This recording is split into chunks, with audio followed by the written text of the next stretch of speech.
This channel does not promote any violent, harmful, or illegal activities. All content provided by this channel is meant for an educational purpose only. Kulti নিয়ামতপুরে পুরনো পুকুর ভরাট করে অবৈধ নির্মাণের অভিযোগে উত্তেজনা। আসানসোল পৌর নিগমের একটি দল ইতিমধ্যেই ঘটনাস্থল পরিদর্শন করেছে। ঘটনা তদন্ত ও নির্মাণ বন্ধের দাবিতে কংগ্রেসের ডেপুটেশন বিএলআরও কার্যালয়ে। পশ্চিম বর্ধমানের কুলটি বিধানসভা এলাকায় নিয়ামতপুরে একটি পুরনো পুকুর ভরাট করে অবৈধভাবে নির্মাণের অভিযোগ উঠেছে স্থানীয় কিছু ব্যবসায়ীর বিরুদ্ধে। কুমটিহা মৌজা 272 নম্বর দাগে অবস্থিত পুকুরটি বুঝিয়ে নির্মাণ কাজ চলায় এলাকায় রাজনৈতিক চর্চা তীব্র হয়। বিষয়টি নিয়ে কুলটি বিএলআরও কার্যালয়ে লিখিত অভিযোগ জমা পড়েছে।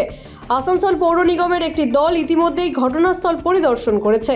আমরা দীর্ঘদিন ধরে লড়াই চলছে জমি ব্যাপার নিয়ে আমরা দেখতে পাচ্ছি যে কুলটিতে জমি নয় ছয় হচ্ছে খুবই অবৈধভাবে ইলিগ্যালভাবে। জমি মাফিয়াদের দূরত্ব খুব প্রচণ্ড বেড়ে গেছে। আর এই বারবারন্তটা এটা একদমই বোঝা যাচ্ছে যে বর্তমান শাসক দলের মদতেই কিন্তু এদের বারবারন্তিটা। এইটা আমাদের প্রশ্ন ছিল আজকে, এবং আমরা এই ডেপুটেশন আজকে দিয়ে এসেছি। শুধু একটা 272 বলে দাগ নম্বর নয়, আমরা আরও 3টে দাগ নম্বর দিয়েছি, যেটা নিয়ামতপুর মৌজাতে পড়ছে 23, 15, 16। 272 দাগ নম্বরের সঙ্গে এই 3টে আছে।